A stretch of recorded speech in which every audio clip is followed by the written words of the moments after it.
Both Pangasius and Tilapia are freshwater fish and are fast climbing the list of America's favorite seafood products. However, while appraising the Pangasius versus Tilapia, a fair number of differences came forth.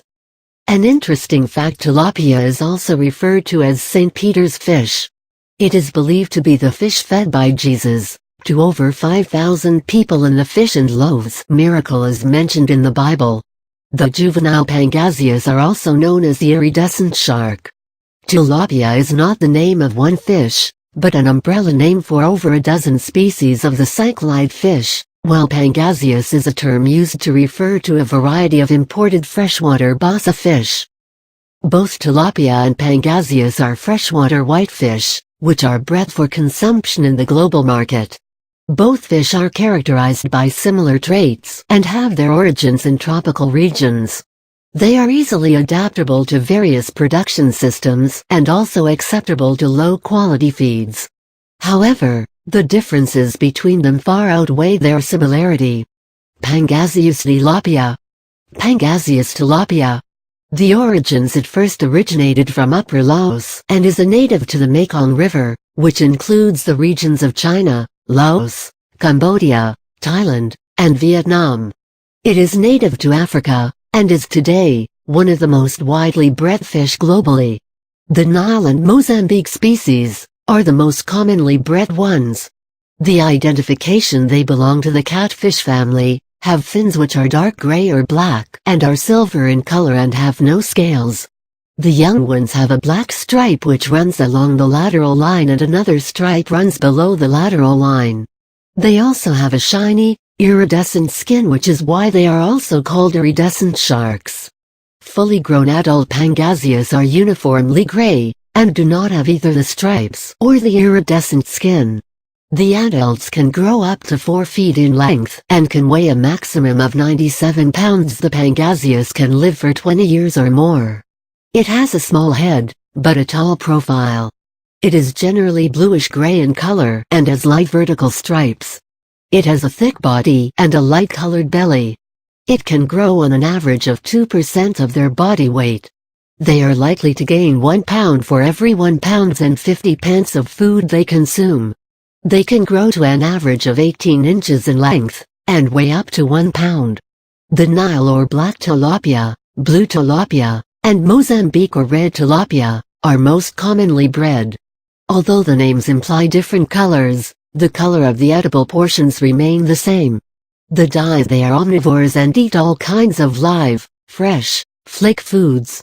They eat brine shrimp, bloodworms, live crickets and worms. However, as they grow older, they lose their teeth and tend to become more herbivores. They have eating habits of a herbivore. They eat algae, which they filter through the tiny combs in their gills. On fish farms, they are generally fed other vegetable matter and grain. They also serve as a biological control to aquatic plant menace. The habitat: they mostly live in freshwater, and prefer large bodies of water and a tropical climate, similar to their native Mekong River. They can also tolerate brackish water with a salt concentration of 0.7%, 1%. They also have an additional respiratory organ, helping them breathe in an environment with inadequate oxygen. These are one of the most adaptable species and can be found in many freshwater habitats like lakes, wetlands, shallow streams, ponds, rivers, and lakes. Only a few species of tilapia are tolerant to brackish water. Mating and spawning: they require 2-3 years to reach sexual maturity. It is a migratory species and moves upstream to breed. The mating season starts by May or June, during the flood season, as the water levels are high. The spawned eggs attach themselves to the roots of the trees growing along the rivers. After breeding within a day, the eggs grow into larvae and drift downstream. A single female can produce more than 50,000 eggs per spawn and can spawn up to 4 times during the breeding season. They grow fast and reach sexual maturity within 6 months. The spawning begins when the water temperature is above 20 Celsius, 68 OF. The male digs a nest at the bottom of the pond with its mouth. The male then mates with the female, after which the female spawns in the nest. The male then fertilizes the egg. The female holds and incubates the eggs in her mouth until they hatch. The fry remain in the female's mouth and are often released to feed themselves. They even seek refuge in the female's mouth when threatened. This continues for about 3 weeks and is known as mouth brooding. Taste: the best quality fillets of this fish have white flesh. However, average quality is either light pink or beige in color. The flesh turns white after cooking and has a moist, sweet taste, a mild flavor and a delicate texture. It is also known as the aquatic chicken, because it breeds easily and does not have a fishy taste, instead a bland taste.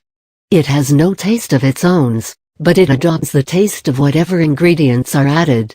The success of Pangasius and tilapia as imported freshwater fish and their ascent in the list of widely consumed seafood products indicates a shift of food preferences from traditional to more modern or exotic. Both fish are similar in nutrition and have been widely accepted by consumers around the world.